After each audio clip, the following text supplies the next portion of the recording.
Pergi umroh itu kan impian besar buat banyak dari kita. Tapi bayangin deh, niat yang udah begitu suci bisa kandas di tengah jalan cuma gara-gara salah pilih travel. Nah, biar mimpi kita semua aman sampai tujuan, yuk kita bongkar bareng-bareng apa aja sih trik-trik para penipu dan gimana cara menghindarinya. Kita mulai dari sini. Kalimat ini tuh bukan sekedar tulisan kan? Ini soal cita-cita seumur hidup, soal tabungan bertahun-tahun yang dikumpulin sedikit-sedikit, soal menahan keinginan lain demi satu tujuan, bisa berangkat ke Baitullah. Ini panggilan hati. Tapi anehnya, dan ini yang bikin sedih, niat yang tulus ini justru jadi sasaran empuk. Kita sering banget dengar berita, jamaah terlantar, uang tabungan hilang, dan mimpi yang udah di depan mata tiba-tiba lenyap.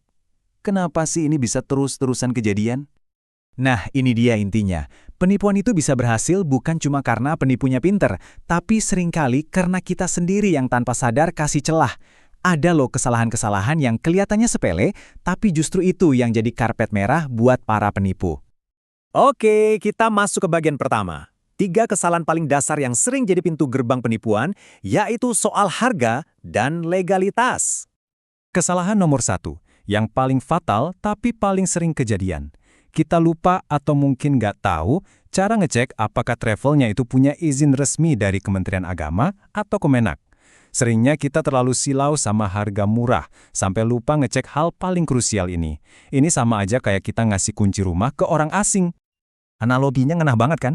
Bayangin Anda serahin puluhan juta rupiah plus impian suci Anda ke sebuah kapal yang nggak punya jangkar hukum. Kalau ada apa-apa nanti ya wassalam, Anda nggak punya perlindungan sama sekali. Oke, sekarang kita ngomongin duit. Pemerintah lewat Kemenak itu udah ngasih harga referensi untuk umroh.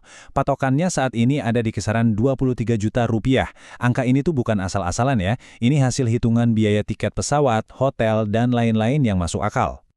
Disinilah letak kesalahan kedua. Kita gampang banget tergoda sama harga yang nggak logis. Kalau ada yang nawarin paket umroh 15 juta misalnya, sementara harga referensinya aja 23 juta, itu udah lampu merah. Travel bodong itu tahu banget kelemahan kita. Suka yang murah. Harga miring ini cuma umpan buat skema Ponzi yang ujung-ujungnya pasti amblas. Oke, lanjut ke kesalahan fatal ketiga, soal bayar-membayar.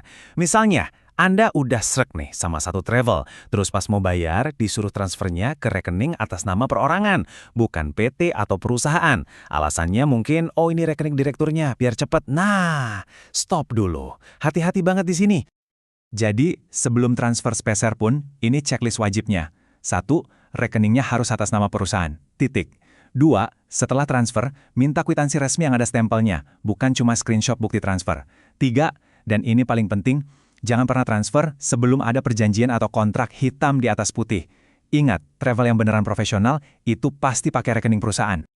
Kita geser ke 2 kesalahan berikutnya. Nah, yang ini mainnya lebih halus nih, karena menyerang psikologis kita. Janji-janji manis dan jebakan biaya siluman. Ayo ngaku, siapa yang nggak ngiler denger penawaran kayak gini? Hotelnya dekat banget, pesawatnya langsung. Wah, kayaknya sempurna banget. Para penipu ini emang jago banget merangkai kata, jago jualan mimpi. Dan disinilah kesalahan keempat terjadi. Kita terlalu gampang percaya sama janji manis di brosur tanpa pernah minta buktinya. Percaya dapat hotel bintang 5 tapi nggak pernah nanya nama hotelnya apa, atau percaya dapat tiket direct flight tapi nggak minta kode booking. Ini sama aja kayak mau beli rumah tapi cuma lihat fotonya, nggak ngecek sertifikatnya. Ini dia jurus klasik penipu, kesalahan nomor 5. Kita dipancing sama harga murah di depan.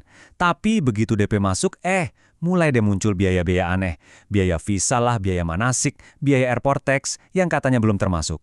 Posisi kita udah lemah karena udah bayar, jadi rasanya kayak di skakmat, terpaksa bayar lagi. Biar nggak kena jebakan ini, kuncinya cuma 1.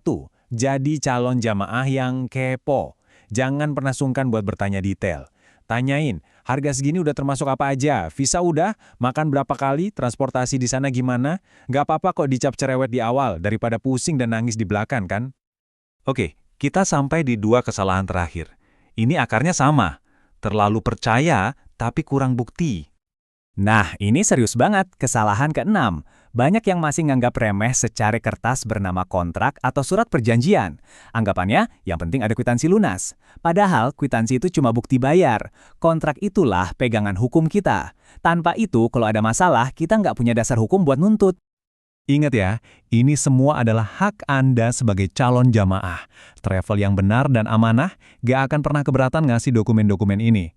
Malah mereka akan senang kalau Anda detail, karena itu menunjukkan mereka transparan. Minta surat perjanjian, rincian fasilitas tertulis, dan bukti izin resmi mereka. Di zaman sekarang, testimoni itu kayaknya segalanya.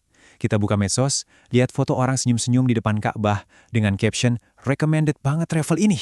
Dan kita langsung percaya. Pertanyaannya, testimoni itu beneran asli? Nah, inilah kesalahan ketujuh, menelan mentah-mentah semua testimoni. Para penipu itu pinter banget mainin ini. Bisa jadi testimoninya bayaran, pakai foto orang lain, atau bahkan mereka sengaja berangkatkan satu orang gratis cuma buat jadi alat marketing. Jadi, pesannya jelas. Anggap saja testimoni itu sebagai bumbu penyedap, referensi tambahan, tapi bukan hidangan utama. Patokan utama kita harus tetap kembali ke hal yang pasti dan objektif, cek legalitasnya di Kemenak dan kelengkapan dokumennya. Itu bukti nyata, bukan sekedar kata-kata. Setelah kita bongkar semua kesalahan tadi, sekarang waktunya kita balikkan keadaan. Dari yang tadinya calon korban, kita jadi jamaah yang cerdas, yang gak gampang dikelabui. Ini dia rangkumannya, 5 langkah sakti buat melindungi perjalanan suci kita. Pertama, wajib cek legalitas di Kemenak. Kedua, jangan silau harga murah. Ketiga, transfer hanya ke rekening perusahaan. Keempat, jangan ada transaksi tanpa kontrak. Dan kelima, tetap kritis sama janji manis dan testimoni. Simpel kan? Pada akhirnya, semua kembali ke pertanyaan ini. Niat suci kita untuk beribadah ke tanah suci itu harus, wajib, dibarengi sama ikhtiar yang cerdas. Jangan sampai kelengahan kita yang cuma sesaat merusak impian spiritual yang sudah kita bangun seumur hidup. Jadilah jamaah yang cerdas dan waspada, karena ibadah yang mabrur dimulai dari persiapan yang benar.